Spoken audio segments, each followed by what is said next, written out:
విదేశాల్లో చదవాలనుకుంటున్నారా? అయితే విదేశ్ కన్సల్ట్స్ ను సంప్రదించండి. తిరుమల తిరుపతి దేవస్థానం వెళ్ళి ఎవడు రావాలో ఎవడు రాకూడదో, ఎవడు హిందూ ఎవడు క్రిస్టియన్ డిసైడ్ చేసేది నువ్వా? Who are you? నీ హాస్పిటల్లో జరిగే అక్రమాల గురించి తెలుసుకో. వెళ్ళి మీరు హాస్పిటల్లో జరుగుతున్న అక్రమాల గురించి తెలుసుకోమ్మా. మీ భారతీయ జనతా పార్టీకి సంబంధించినటువంటి అందరూ బొట్లు పెట్టుకుని వచ్చి మాట్లాడుతున్నారు కదా డిబేట్లో, సనాతన ధర్మం ఇదే చదువుతుందా? ఏ కల్తీ జరగని లడ్డుల్ని కల్తీగా చేసి రాజకీయం చేసి భారతీయ జనతా పార్టీ అయోధ్యలో లాగా రామ జన్మభూమి బాబరీ మసీద్ లాగా మళ్ళీ దేశంలో అన్ని చోట్ల గెలవమని చెప్తుందా? సనాతన ధర్మం 3 పెళ్లిళ్ళు చేసుకోమని చెప్తుందా? ఏమ్మా దీక్షలు చేసే వాళ్ళకి కూడా చెప్తున్నా, సనాతన ధర్మం అంటే అర్థం ఏంటి? ముందు దానికి డెఫినేషన్ తెలుసుకోండి. రేపు భారతీయ జనతా పార్టీ గనక సింగిల్ సిట్టింగ్ జడ్జి విచారణకు అంగీకరిస్తే ఖచ్చితంగా వీళ్ళ బొక్కలన్నీ బయటపడతాయి. ఇది ఆంధ్రప్రదేశ్కి సంబంధించిన అంశం కాదు. నేను జైభీమ్రాబాద్ పార్టీ నుంచి డిమాండ్ చేస్తున్నా, ఖచ్చితంగా వీలైతే మేము కూడా దాంట్లో ఇంప్లీడ్ అవుతాం. సుప్రీంకోర్టు జడ్జి చేత విచారణ జరపాలి. ఇది ప్రపంచవ్యాప్తంగా ఉన్న తిరుమల తిరుపతి దేవస్థానంలో లార్డ్ వెంకటేశ్వర భక్తులకు సంబంధించిన అంశం.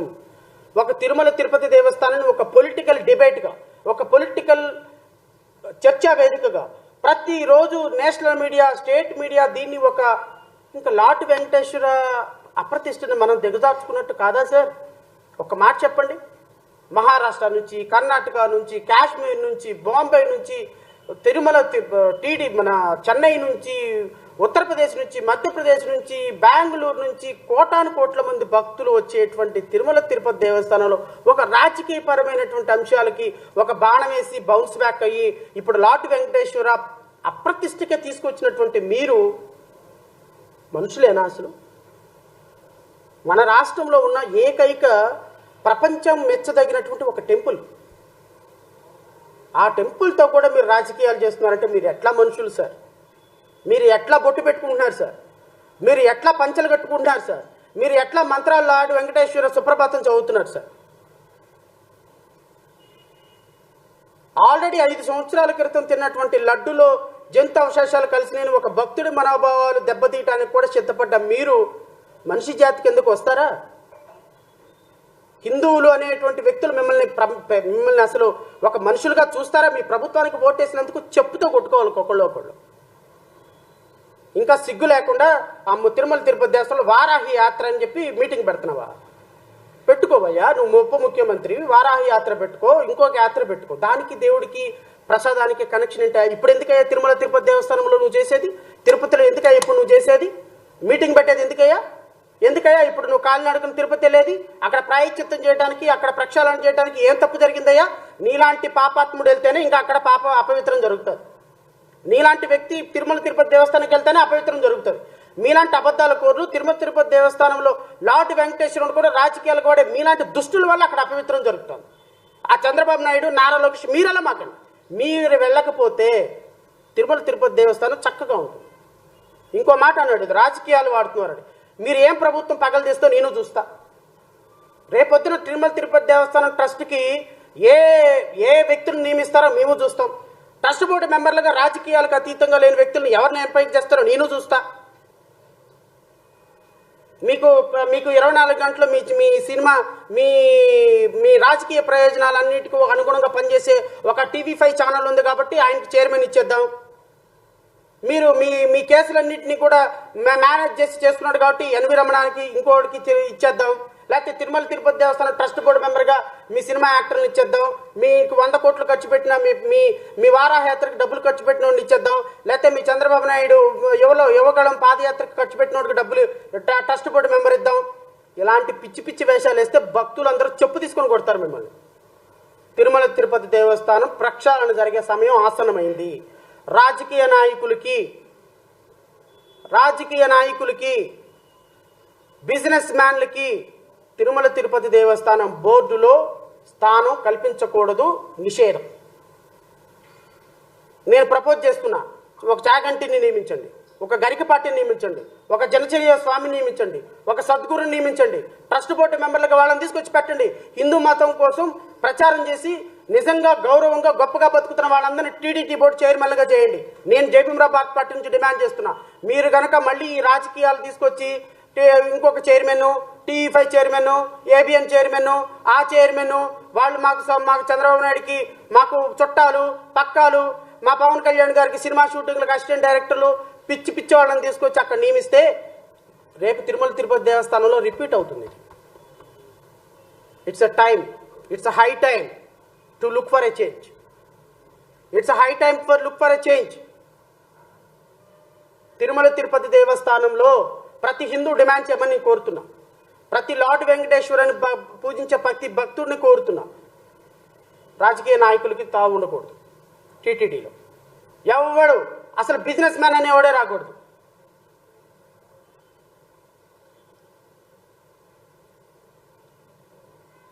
సాయంత్రానికి క్వార్టర్ బాటిల్ ఓపెన్ చేసే ప్రతి ఓడికి అక్కడ చైర్మన్, సాయంత్రానికి పక్కలు వేసుకునే ప్రతి నాయలకి అక్కడ తీసుకెళ్లి టీటీడీ బోర్డు మెంబరు. ఏందండి ఇది? టీటీడీ భక్తుల మనోభావాలతో నడిచేటువంటి ఒక ధార్మిక సంస్థ. అక్కడికి వచ్చి రాజకీయాలు చేయడానిక?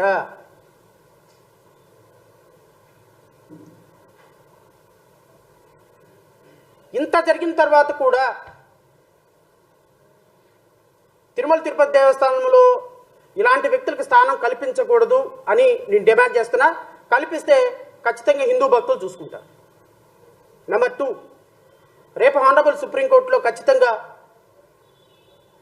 సుప్రీంకోర్టు కేంద్ర ప్రభుత్వం ఏమైనా చెప్పని, ఇది ప్రపంచవ్యాప్తంగా భక్తుల మనోభావాలకు సంబంధించిన అంశం కాబట్టి సుప్రీంకోర్టు నాకు తెలిసి కేంద్ర ప్రభుత్వం ఏం చెప్పినా ఖచ్చితంగా CBI enquiry monitored by the honourable justice of supreme court ఉంటుంది అని నేను భావిస్తున్నాను. ఎందుకంటే ఇది కనుక వదిలేస్తే కన్న తల్లితో కూడా రేపు రాజకీయాలు చేసే ఒక రోజు వస్తుంది. ఆల్రెడీ వచ్చేసినాయి. కానీ దేవుణ్ణైనా రాజకీయాలకు దూరంగా పెట్టండి అనే ఒక సుప్రీంకోర్టు జడ్జెస్ యొక్క మాట చాలా సీరియస్. ఒక కాన్స్టిట్యూషనల్ హోదాలో ఉండి చంద్రబాబు నాయుడు ఈ విధంగా ఒక ముఖ్యమంత్రి హోదాలో ప్రకటన చేయడం తప్పు అని ఒక ముఖ్యమంత్రిని కామెంట్ చేయడం ఇంకా సీరియస్ కామెంట్. ఖచ్చితంగా సుప్రీంకోర్టు దీన్ని చాలా సీరియస్గా తీసుకుంటుంది. ఖచ్చితంగా కోర్టు మానిటర్డ్ సిబిఐ ఇన్వెస్టిగేషన్ ఉంటుంది అని నేనైతే భావిస్తున్నా. కల్తీ లడ్డు వ్యవహారంలో ఎవరైతే తప్పుడు వార్తలు, తప్పుడు డిబేట్లు, తప్పుడు ప్రకటనలు చేశారో వాళ్ళందరి మీద కేసులు కట్టమని ఖచ్చితంగా సుప్రీంకోర్టు డైరెక్షన్ ఇస్తుంది. అది ముఖ్యమంత్రి అయినా, ఉప ముఖ్యమంత్రి అయినా, మంత్రి అయినా. లడ్డూ ట్యాంకరు లోపలికి వెళ్లకుండా లడ్డూ ట్యాంకరు టెస్టింగ్ రిపోర్ట్లకు వెళ్ళి టెస్టుల్లో ఫెయిల్ అయిపోయి వెనక్కి వెళ్ళిపోతే లడ్డూలు ఎప్పుడు వాడారు అంటున్నా. సుప్రీంకోర్టు చేసి అడిగింది అదే. లడ్డూ ట్యాంకరు లోపలికే ఎంటర్ కాకుండా వెళ్ళిపోతే లడ్డూలు ఎక్కడ వాడారయ్యా? ఇంకా మీరెందుకు కొవ్వు కలిసిందని అబద్ధాలు ఆడుతున్నారు? ప్రాథమికంగా ప్రైమా ఫేసి ప్రాథమికమైనటువంటి రిపోర్టుల్లో లడ్డూ తయారీలో నెయ్యి వాడలేదు అని తేలింది. ఇది ఈవో చెప్పాడు.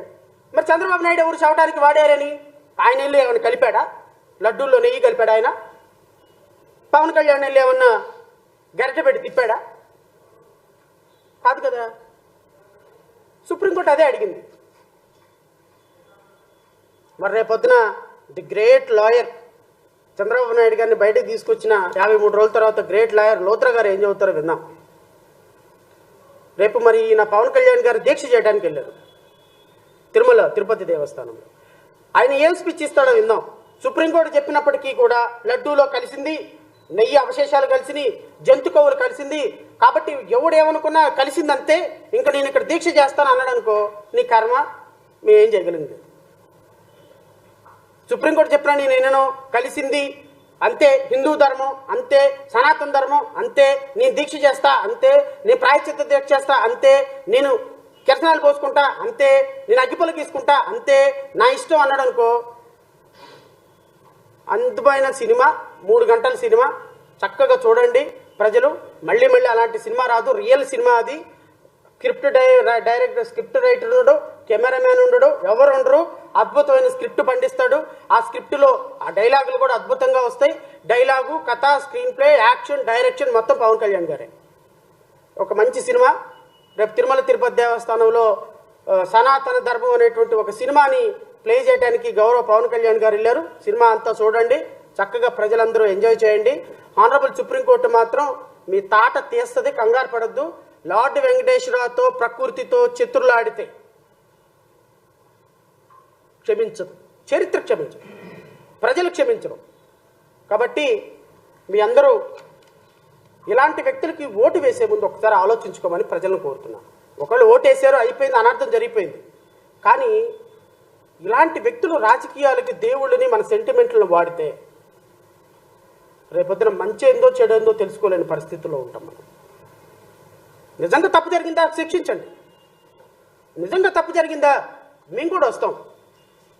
ఎవడరా మీరు దేవుడితో చేతులు ఆడతారా, ఎదవల్లారా, మేము కూడా వస్తాం, మేము కూడా పోరాటం చేస్తాం. కానీ అంతేగాని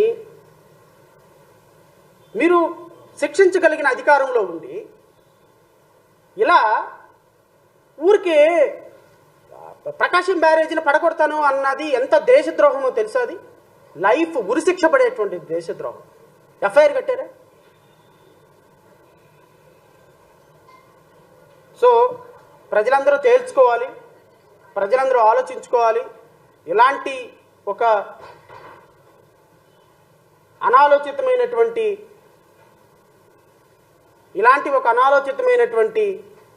ఆరోపణలతోటి రాష్ట్ర ప్రజల్ని కన్ఫ్యూజ్ చేయొద్దని నేను కూటమి ప్రభుత్వానికి హృదయపూర్వకంగా, వినయపూర్వకంగా మనవి చేసుకుంటూ, ప్రజల మనోభావాలతో ఆడుకోవద్దని జయభీమరావు భారత పార్టీ తరపు నుంచి వారిని హృదయపూర్వకంగా కోరుకుంటూ, ప్రజా సమస్యల మీద కాన్సన్ట్రేట్ చేయండి, సూపర్ 6 అమలుకి కాన్సన్ట్రేట్ చేయండి. ప్రజలు చాలా బాధల్లో ఉన్నారు, ఆర్థిక ఇబ్బందుల్లో ఉన్నారు. కష్టపడి పనిచేసిన రోజుకి 3 పూటలు తినే పరిస్థితిలో ఉన్నారు. ఎటు ఇంకా మరి ₹99 క్వాలిటీ మద్యం ఆంధ్రప్రదేశ్లోకి తీసుకొచ్చారు. కాబట్టి ఇక ఆ మద్యంతో పాటు కాస్త అన్నం కూడా పెట్టమని, ఆ మద్యంతో పాటు ఇంకో కొద్దిగా అన్నం కూడా పెట్టమని.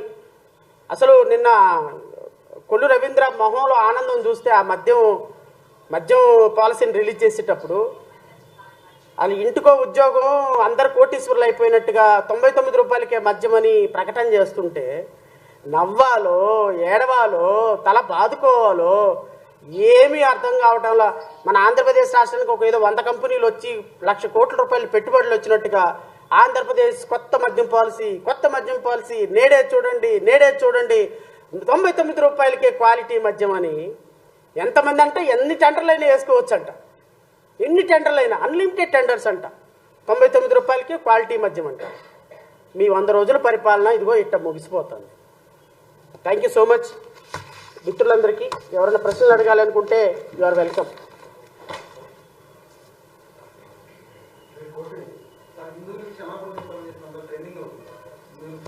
చెప్పాలి సార్.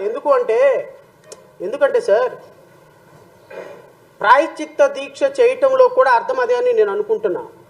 పవన్ కళ్యాణ్, నారా లోకేష్, చంద్రబాబు నాయుడు వీళ్ళ ముగ్గురు కూడా కోటాను కోట్ల మంది హిందువుల మనోభావాలని వాళ్లతో ఆడుకున్నారు. ప్రాబ్లం అది. ఇప్పుడు ఒక 10 మందో 20 మందో 30 మందో అనుకోండి సార్, ప్రాబ్లం లేదు.